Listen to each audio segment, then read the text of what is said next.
Yes. Yes, I did. And the president has said in 2028 he will hang his... That is his view. But in our situation, in our party, we have taken a decision, a resolution. Okay. We have walked this far. Unless he can show that he's not in good health, he has to comply with the dictates of the party. He has to demonstrate that I can't. Health medical reports. Which comes first, his right or the party's right? Sorry? Which comes first, his rights or the political party's right? No, at the moment is the political party. We put people into positions. Don't you know that? And you can't say when you are given a position, you say, no, I can't. I want that position.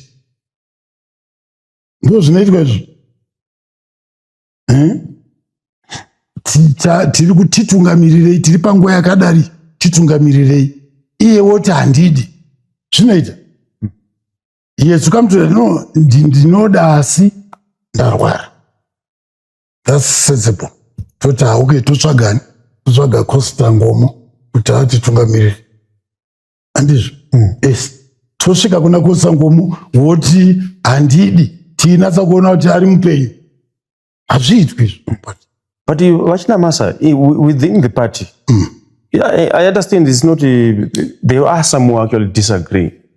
Who are they? With this amendment. You know, some ended up being expelled from the party for sharing their, the late Keza. Keza, oh boy.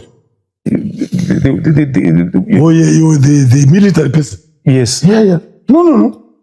Again, you see, and it's in the good we recall people. We can expel people. It's in our party constitution. If you don't follow our party line, we have every right to expel you. Yes. A number of activists within your party, the likes of Rotendo, don't agree with I don't know whether it's, I don't know Rotendo. I don't know it. But what I'm saying is, if you have a position in ZANU-PF, you understand, and you fail to follow the party line, we will sit down. We have a national disciplinary committee. Go and look at Zimbabwe. I use the case of Zimbabwe because it's not far from us. Sure. When ZANU-PF was busy destroying Zimbabwe, there were people who were saying, people like me were crazy and say, no man, you are crazy. ZANU-PF this and that. Today in Zimbabwe, black people in Zimbabwe live like animals. You know who destroyed that? It's not some white colonialists. It's black people, ZANU-PF. So look at every city. Look at every town. Yeah. Look at every black township that used to be proper. Rural areas. Rural areas. Before 90, I was born and raised in the rural areas. Yeah. Public hospitals, schools, they have destroyed everything. I mean, today, by the way, the things that work in South Africa, let's be blunt about it. We must not lie. Yeah. The things that work in South Africa are the things that are in the private sector run by white people in South Africa. Even the ANC cadres, by the way, they walk around with medical aid cards in their back pockets because when they are sick, they don't want to go to Tembisa Hospital. If Velenzile wins the contest to become the mayoral candidate of Johannesburg, I'm going to do something I've never done in my life. I am going to publicly endorse her. Did you hear that? Wow. This is big. Yeah. I am going to do something I have never done in my life. Yeah. Publicly, I will endorse Helen Zille to be mayor of Johannesburg with a heavy heart. I mean, the way the ANC has destroyed Johannesburg. Johannesburg used to be the pride of Africa. It's so sad. How can you go without water in Sandton? Sure. For like a full week. I mean, the richest square mile in Africa, you are without water. You know, in South Africa today, Zimbabweans are actually ashamed to say I am from Zimbabwe. Now, if they destroy this country, the ANC will allow them to destroy this country, where do you think you and I will run? Where? We can't go to Mozambique. Mozambique is a basket case. We can't go to Zimbabwe. Zimbabwe is a basket case. Maybe we can go to Botswana, but We'll have to Botswana, go to Botswana, yeah. it's a small space. Sure. It's a small space. Yeah. Tinotaura hondo kana kuitaura kuti atinoita zvakati nekuti unenge usati wabverenyurwa. Ukabverenyurwa ndokuona kuti hondo yakaipa sei. Saka tinoda runyararo, tinoda kubatana, tinoda kunzwanana, tigosira nhaka yakanaka kuzvizvarwa zvichatevera. Runyararo urworwo ngarurambe rwuripo kusvika nekusingaperi. Amutsa kuita chihondo, kuita chimurenga chisina musoro kudhonza nyika kusiriko kwete. Nekuti zvine ropa mukati.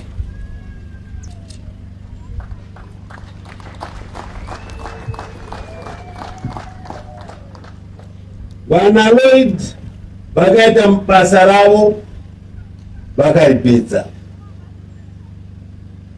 Anoda kuti kana achichoka kwaanenge ari ati nai Mwari tasai muone nyika yedu yakanyarara, nyika yedu yakabatana, nyika yedu vanhu vari kupindirana. Chivakwidziridzai kuti upfumi hwavo hukure, matenga arambe zvakadaro. Asi tikabayana kumaziso hapana chinofamba. Are you looking to start or grow your business in South Africa as a foreign national? Education, Research and Development Consultancy makes it simple and stress-free. From company registration with CIPC to opening your business account, filing your taxes with SARS and handling your annual returns, they got you covered. Local or international, ERDC handles everything so you can focus on what matters most, growing your business. Ready to get started? Contact or WhatsApp the admin at 0027 73 302 1868. 0027 73 302 1868. You can also email the admin at owen.erdc@gmail.com. owen.erdc@gmail.com. All right, so let's look at the message that has been downloaded on X by retired General Sigauke. Said if they continue down this path of manipulating the constitution, sidelining the party, and treating state institutions as personal property, there will be consequences. Open court, General Pamukati, close court. The people of Zimbabwe are not a silent head to be driven in any direction you choose. They remember 2008, they remember 2017, and they understand that when power is abused, the price is always paid in blood, in livelihoods, and in national dignity. You cannot indefinitely silence dissent, rig institutions, and rewrite rules to keep yourselves in office without provoking a backlash. That backlash may not come from the barracks alone. It may come from the streets, from the courts, and from the very structures you have hollowed out. The warning from General Chiwenga is not just a private factional threat, it is a reflection of the anger that is already brewing within the establishment and beyond. If you persist in this way, do not be surprised when the consequences arrive, not as a miracle of your own making, but as the unavoidable result of your stubbornness, your greed, and your contempt for the Constitution and the people it was meant to protect. Retired General Sigauke. All right. There's a lot of nonsense going on in Zimbabwe. You're also going to be listening to Wikino Chivayo. You can see how they're abusing the courts. This is no longer a country, some form of nonsense going down there. Honestly, Mnangagwa is not fit for purpose. It's just simply a waste of time. Let's listen to Martin, please. But unfortunately, what President Ramaphosa did not understand, the level of state capture that's taken place in Zimbabwe, where the current president is running a parallel cabinet that is not linked with ZANU-PF, that is not linked with his current government, and that is the parallel cabinet that waited for President Emerson Mnangagwa, and then, that waited for President Ramaphosa, and they decided to try and use President Ramaphosa for optics purposes to make it look like he was endorsing the amendment of the Constitution in favor of extending President Mnangagwa's term. They also used it to try and endorse some shady characters that were in that particular meeting. In particular, Chivayo. There was also another one who has always been seen as a potential successor after Chiwenga, and that is Kudata Gure. He was also there, but he's also got a name that is quite sullied in a lot of corrupt activities. He's under US sanctions for corruption, but he is a good businessman who has made billions in the country and who helped sanction-proof the country, or at least sanction-bust for the country. So those are the people that were around President Ramaphosa. But because of some of their questionable characters, especially with Chivayo, who's got cases in South Africa. He's got a fraud case in Pretoria that is apparently being shut down. The police have been bought. The investigators have been bought.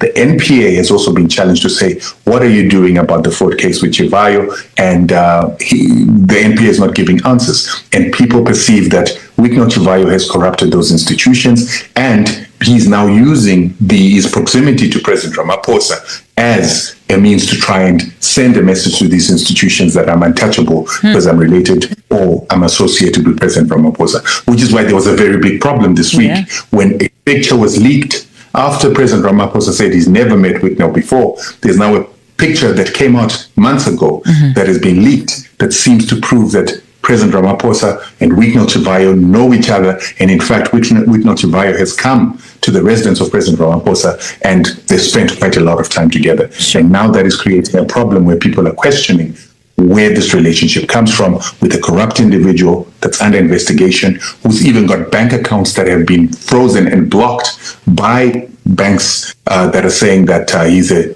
politically exposed person. Plus, he's also being investigated, and they do not want to deal with such risky characters, so they're de-risking from doing business with it. Sure. As we speak about Chivayo, we are of the understanding that his ex-wife and mother-in-law, that he had them arrested. How much do we know about that story? What is your take there? So the picture in question has been leaked by a member of the family of the ex-wife. Reason being that when Chivayo went to SIPS and got his ex-wife removed from the company documents without resolution of the directors and without due process and without the involvement of the director that he removed, because it was him and his wife in this company that owns quite a lot of assets, millions of dollars of assets, and it's perceived that they've got billions of dollars in bank accounts, billions of rands in bank accounts here in South Africa.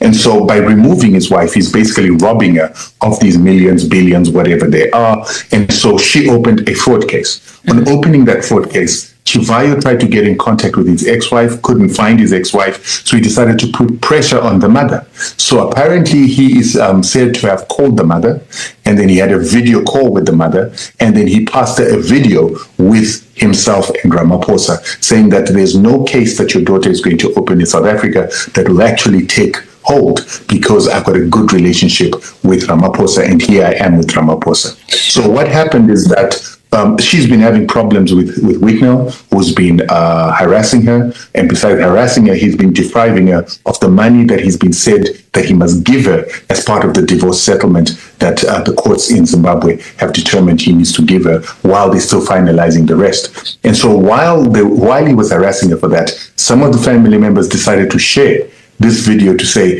if Wicknell does not stop harassing our sister, we're going to put this into the media.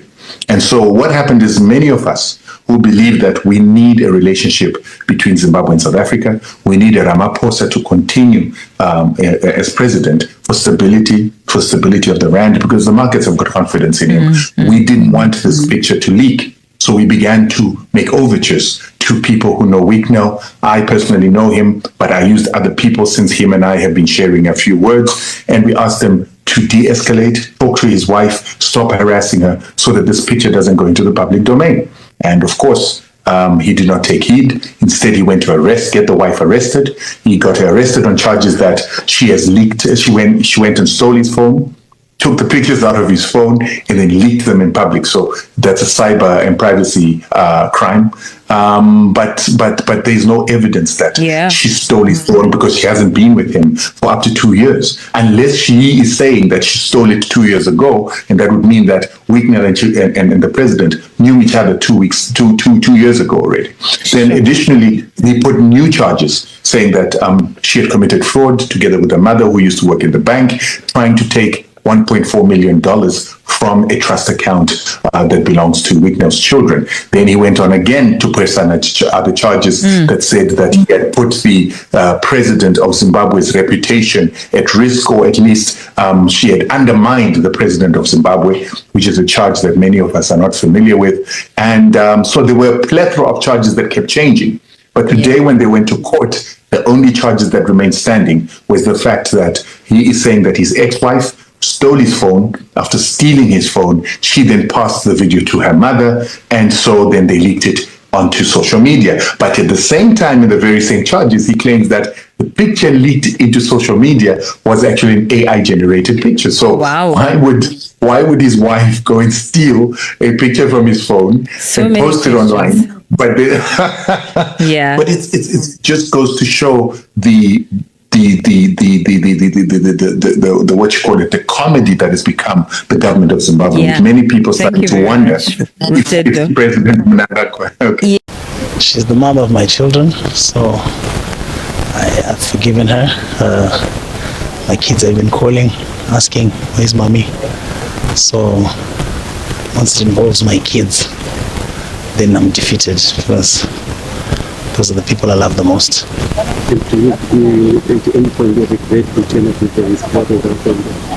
No, I don't regret anything, because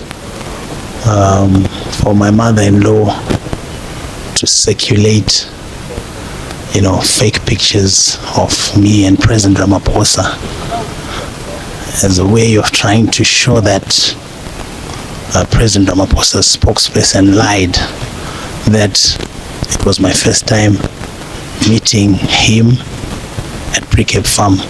I think that was a bit out of order. She went to the extremes. Citizens must respect heads of state.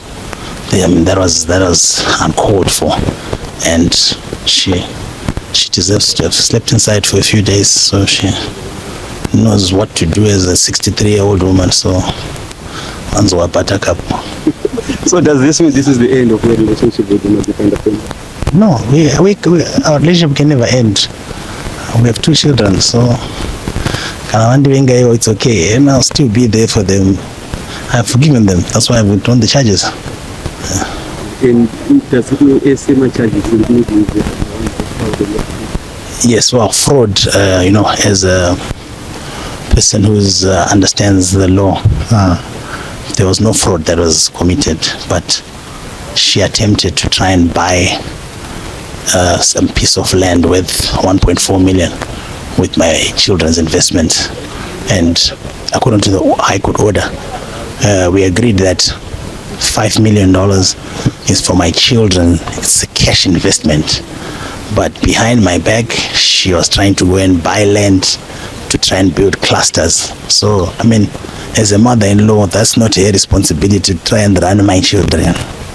And my ex-wife has been trying to connive with banking officials to say, can they remove Wicknell as a signatory on the children's account, when in the beginning the order said I play an oversight role. The money belongs to my kids and she's the mother of the children, so but I just give an oversight role. So for her to try and remove my name so that her and her mother can go and build class, that's well, I couldn't call it attempted fraud, but it's just unacceptable. Maybe lastly, besides the $5 million maintenance claim, is it possible that will be given them extra money outside? No. I'll look after my kids, and here and there. When I go on holiday, I travel with them, they travel with the mother, but I'm not a cruel person. But I'm happy that, they've spent a few days in custody. Like I said, you don't go to the extremes like that, but I'm not a difficult person. I always support. Problem legitimately raised. Huge levels of unemployment. That's correct. High levels of crime. That's correct. But the finger is being pointed at wrong people. The levels of high unemployment in this country are not due. They are not due to undocumented Africans. They are not.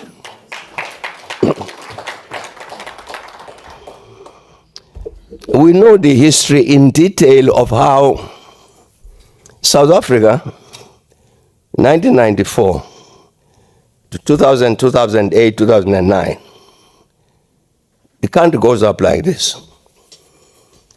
Growth rates reach 6%. From 2009 goes the opposite direction. It wasn't caused by undocumented immigrants. The people who caused that, you look at it, that decline, they are laughing in a corner there. Because we're pointing not at them, but we're pointing somewhere else. It's wrong. So it's a problem the South Africans must deal with. Now I'm raising it in the context, Master of Ceremonies, this, that. You can imagine what the person in Guinea-Conakry says. That I now say to this Guinea-Conakry was walking the streets of Johannesburg, go home. They don't understand it. And the reason they don't understand it is because during the course of the struggle, the continent came to own South Africa. Very, very much South African. This South African struggle was not just a South African struggle, it was their struggle.